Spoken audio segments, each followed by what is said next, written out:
항상 인생에는 플랜 B가 있어야 됩니다, 여러분. 그렇죠? 항상 플랜 B가 있어야 돼요.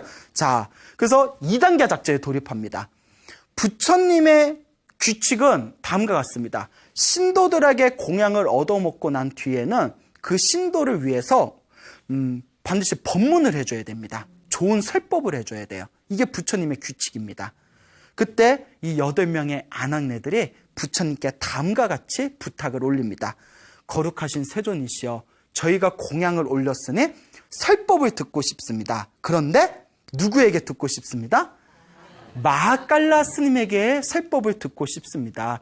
부처님과 스님들은 먼저 돌아가시고 저희는 마하깔라 스님에게 설법을 듣겠습니다 하는 거예요. 눈에 보이죠? 뻔히 보여요. 예? 어디서 작업이야? 막 이런. 예? 근데 부처님께서 그렇게 하여라 하고는 이제 마하깔라 스님에게 설법해 주라 시키고는 제자들과 함께 숲으로 돌아갑니다. 뻔히 다 보이는데 제자들 막 뒤에서 웅성웅성거립니다. 숲으로 돌아와서 부처님, 이거 부처님 실책인데 이건 아니죠 막 이러면서 그 부처님께서 이제 제자들의 마음을 아시고는 다음과 같이 얘기합니다. 무슨 이야기를 그렇게 나누고 있느냐. 부처님, 마하깔라 스님의 옛 8명의 부인들이 마하깔라 스님을 끝까지 자기들 집에 모셔두고자 했던 거는 마하깔라 스님을 다시 환속시키기 위함입니다. 근데 부처님도 뻔히 그걸 아실 텐데 어찌하여 그냥 둔단 말입니까? 그때 부처님께서 다음과 같이 질문하십니다. 제자들아, 그대들은 마하깔라 스님과 쫄라깔라 스님이 같다고 생각하냐? 그러니까 제자들이 이렇게 대답하죠. 물론 마하깔라 스님과 쫄라깔라 스님이 같지는 않습니다. 마하깔라 스님이 더 훌륭하신 것 같습니다. 하지만 쫄라깔라 스님은 부인 2명한테 당해서 환속을 했는데 8명이 합심해서 달려들면 어떻게 빠져나온단 말입니까? 그렇잖아요. 8명이 우르르 달려들면. 그때 부처님께서 다음과 같이 말씀하십니다. 나의 제자들아, 쫄라깔라는 끊임없이 감각적인 쾌락을 추구하던 자이다. 눈앞의 현상에 대해서 집착하는 마음을 일으키고 어떠한 대상에 대하여 항상 마음이 휩쓸린다. 쫄라깔라는 비유하자면 강 기슭에 있는 뿌리가 약한 나무와 같다. 작은 홍수에도 휩쓸리는 나무와 같다. 라고 말씀을 하십니다. 그러면서 나의 제자들아, 나의 아들인 마하깔라 스님은, 여기서 나의 아들이라고 표현했죠. 진정한 나의 제자다라는 뜻이에요. 진정한 나의 제자를 높이 쳐서 나의 아들인 마하깔라 스님은 눈앞의 형상에 집착하지 않고 어떠한 대상에도 마음이 휩쓸리지 않는다. 마치 단단한 바위산과 같다라고 이야기를 하십니다. 이렇게 제자들과 대화를 나누고 있는 그 시점에 집에서는 난리가 납니다. 막 8명의 부인이 막 온갖 가뭄이설로 막 헝헝거리면서 코웃음 치면서 자기 없는데 우리 죽는 줄 알았지? 막 이러면서 어떻게든 꼬여들려고 말로 막 다시 돌아와 달라고, 누가 맘대로 스님이 됐냐고 막 이러면서 8명 막 우르르 달려드는 거예요. 그러니까 마하깔라 스님이, 그러니까 다 이미 깨달음을 얻은 위대한 성자잖아요. 이 모든 걸 이미 다 간파하신 거죠. 그때 마하깔라 스님이 신통력을 발휘하십니다. 신통력을 발휘하셔서 아라한의 신통력 중에 하나가 하늘을 날 수 있는 힘이 있대요. 하늘을, 공중부양, 하늘을 날 수 있는 힘이 있답니다. 그래서 지붕을 뚫고 하늘을 날라서 부처님이 계신 숲에 딱 내려왔답니다. 그리고 부처님 있는 숲에 딱 내려와서 거룩하신 세존이시여, 제가 잠시 지체했습니다 하면서 부처님께 딱 삼배를 올립니다. 굉장히 상상해보면 아름다운 광경이에요. 하늘을 날라서 부처님이 기다리고 계신 숲속에 내려와서 제자가 잠시 늦었습니다 하면서 딱 삼배를 올렸을 때, 그리고 다른 제자들의 마하깔라 스님이 당당하게 하늘에서 다 내려온 모습을 보고 다들 기쁨에 넘쳤을 때 부처님께서 다음과 같은 개송을 읊습니다. 더러운 것을 아름답다고 집착하고 몸과 마음을 잘 단속하지 아니하고 음식을 절제하지 않고 게으르고 노력하지 않는 자는 악마에게 정복당한다. 굳센 바람에 나무가 쓰러지듯이 아름다운 것에 집착하지 않고 몸과 마음을 잘 단속하고 음식을 절제하고 믿음이 깊고 노력하는 자는 결코 악마가 정복할 수 없다. 바람에 바위산이 흔들리지 않듯이 라는 개성을 읽습니다. 여기서 말하는 악마는 우리 마음의 욕망을 뜻합니다. 우리 마음의 욕정을 뜻하는 거예요. 쭌라갈라스님은 그 두 명의 아내에 의해서 결국 자신의 마음의 악마에게 당합니다. 욕망에 지는 거죠. 하지만 우리의 마하갈라스님은 8명의 어여쁜 아내들이 아무리 유혹하고 잡으려 했지만 여기서 하늘을 날고 공중을 날아서 부처님의 곁에 돌아갔다라는 것은 또 하나의 상징적 표현이 있습니다. 하늘을 날아 탈출하듯이 그 모든 욕망에서 훌훌 털어버리고 나올 수 있었다라는 또 하나의 표현이 될 수 있는 것이죠. 굉장히 아름다운 이야기지 않습니까? 여러분들도 한번 여러분들의 마음, 여러분들의 욕망, 여러분들의 욕정을 한번 잘 관찰해 보시기 바랍니다. 그것을 지혜롭게 극복했을 때 우리의 삶이 조금 더 풍요롭고 아름다워질 수 있을 것이라고 우리 부처님께서 항상 말씀하셨습니다. 금방 이제 마하갈라스님과 쭌라갈라스님이 이 부인들 때문에 공경을 당할 뻔한 이야기, 혹은 공경을 당한 이야기에 대해서 말씀을 드렸습니다. 그래서 이건 여담인데, 부처님 당시에 수많은 엘리트들과 수많은 귀족의 가문의 젊은이들이 부처님께 출가를 합니다. 그러다 보니까 젊은 사람들이 많이 출가를 하다 보니까 그 중에서도 엄청 잘생긴 제자들이 많았대요. 예? 항상 우리는 이런 이야기를 하죠. 스님이 너무 잘생기면 연한이 끊이질 않는다. 예, 연한이 끊이질 않는다. 너무 잘생기면. 뭐 다행히 저는 예, 그런 걸 걱정할 필요는 없을 것 같지만 되게 좋아하시네요. 예. 약간 기분 나쁜데요. 예. 저는 이제 그런 걸 걱정할 필요는 없겠지만 부처님의 제자들 중에서도 너무 잘생긴 스님들 때문에 이렇게 그 부처님의 제자들이 여인네들 때문에 공경을 당하는 내용들이 나오죠. 부처님의 제자 중에 아나율이라는 스님이 계십니다. 부처님과는 사촌동생이라는 이야기가 있는데요. 부처님을 닮아서 그런지 굉장히 잘생겼답니다. 잘생겼어요. 예? 그 경전에서도 엄청나게 잘생겼다고 표현이 되어져 있는데 이 아나율 스님이 탁발을 하기 위해서 거리에 나가서 딱 걸식을 하면 그 도시에 있는 처녀들이 다들 벙어리 냉가슴을 앓았대요. 아까워라. 어쩐 스님이 저렇게 잘생겼을까. 그래요. 예. 저한테는 다 남 얘기 같아요. 예.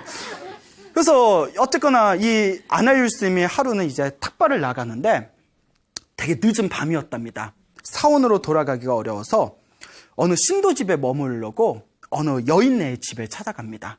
여인네의 집에 찾아가서 제가 지금 머무를 곳이 없는데 여기 제가 뭐 방도 필요 없고 여기 집 안에 한 구석 공간만 주신다면 여기서 제가 조용히 명상하다가 날이 뜨면 가겠습니다. 이렇게 얘기를 했어요. 근데 하필이면 고른 집도 아주 음탕한 여인의 집이었대요. 그래야 이야기가 되니까. 그래야 이야기가 좀 펼쳐지죠. 아주 음탕한 여인의 집에 또 알고 갔을까 모르고 갔을까. 예. 모르고 갔자 뭘 알고. 성격 이상하시네. 아나였으면 알고 갔겠어요. 예, 그래요. 그래서 이제 딱 갔는데 음탕 여인이 딱 보니까 너무 잘생겼어. 이게 웬 떡이냐 싶은 거예요. 웬일? 막 이러면서 예 스님 거기 좀 머무르세요. 이렇게 이제 얘기를 합니다. 근데 밤이 되니까 그 집에 막 나그네들이 몰려드는 거예요. 예, 방에. 그 나그네들이 자꾸 몰려드니까 이제 방이 부족하잖아요. 그 음녀가 스님 불편하실 텐데 이쪽으로 좀 들어오세요 하다가 자기 방까지 끌어들입니다. 예? 딱 마지막 갔더니 그 음탕한 여인네 방인 거예요. 그 스님이 다 이렇게 첨선앉아서 앉아있으니까 갑자기 시님 이러면서 막 이렇게 유혹을 하는 거예요. 시님 막 이러면서. 예? 예? 그러니까 되게 좋아하시네. 응? 그러니까 막 유혹을 하는데 우리의 아나율 스님이 거기에 속아요 안 속아요? 안 속죠. 속았으면 불교가 지금까지 못 전해지죠. 예? 우리의 부처님의 제자들이. 예? 그래서 다 여법하게 명상을 하면서 그 어떠한 상황에도 흐트러짐 없는 모습을 보입니다. 이 여인네가 밤을 새워서 유혹을 했대요. 여자도 힘이 좋아. 밤을 새워서 유혹을 해도 무슨 목석 같더래요. 예? 이쯤 되면 사람이 아니라 바위야, 바위. 나무야. 그때 호련이 이렇게 거룩한 스님을 내가 유혹하려고 했더니 정말 내가 나쁜 여자였구나. 그리고 그 자리에서 아나율 스님에게 3배로 올립니다. 예, 가마가 된 거예요. 자기가 타고난 미모로 세상에 어떤 남자도 유혹을 못할 남자가 없다고 믿었는데 그 아나율 스님의 그 반듯한 수행의 자세에 가마가 돼서 아나율 스님한테 3배로 올리고 아나율 스님의 그리고 부처님의 신도가 됐답니다. 대단하죠? 이 소식이 싹 퍼집니다. 싹 퍼지는데 한쪽에서는 아나율 스님을 크게 칭찬을 하고 역시 부처님의 수제자답다 칭찬을 하고 한쪽에서는 에이 예? 남녀가 한 방에 있었는데 뭔 일이 있었는지 어떻게 알아? 뭐 이러는 거예요. 그렇죠. 예? 어떻게 알아? 이 이야기가 부처님의 귀에 탁 들어갔을 때 부처님의 아나율 스님을 부릅니다. 그리고 신랄하게 꾸짖습니다. 그대가 유혹에 넘어갔냐 안 넘어갔냐? 나는 당연히 너의 수행의 힘을 알기 때문에 당연히 유혹에 안 넘어갔을 거라는 걸 나는 알고는 있다. 하지만 어찌하여 중생들에게 의심할 거리를 주느냐? 예? 왜 중생들에게 의심할 거리를 주느냐 하시면서 그래서 아나율스 때문에 만들어진 계율이 한 방에 여인과 함께 잠자지 말아라라는 그냥 같이 있지 말아라. 한 방에 여인과 단둘이 같이 있지 말아라라는 계율이 생기게 됩니다. 동숙하지 말아라. 함께 잠자지 말아라. 무슨 말인지 아시겠죠? 라는 이야기가 생기게 되었죠. 참 우리 부처님 꼼꼼하시죠? 참 꼼꼼해. 예? 여인네와 길동무하지 말아라 라는 계율이 그래서 생기게 되죠. 자, 이와 같이 부처님의 그 경전이나 부처님의 계율에 대해서 담겨져 있는 율장을 보면 이렇게 재미난 이야기들이 굉장히 많습니다. 또 우리나라의 가장 큰 스님으로 알려지신 분 중에 한 분이 여러분 우리나라를 대표하는 가장 큰 스님 하면 딱 누가 떠올라요? 역사를 통틀어서. 네? 그렇죠. 야, 원효 스님을 기다렸습니다. 예, 원효 스님. 우리나라에서 최고의 큰 스님을 꼽으라면 아무래도 원효 스님을 가장 영순위에 올릴 정도로 원효 스님의 영향이 엄청나게 큽니다. 이 원효 스님께서 그 중국의 당나라의 유학길 가는 길에 그 해골물을 마시고 일체 유심조, 모든 게 다 마음이 만든 것이구나 라는 걸 깨닫고는 그 해골물 때문에 깨달음을 얻지 않습니까? 그렇죠. 그리고 이제 신라 땅으로 다시 돌아와서 이제 중생들을 제도하는 그런 어떤 길에 들어서시게 됩니다. 근데 이 원효 스님께서 요석공주와 이제 동침을 하세요. 그렇죠. 그리고 누구를 낳죠?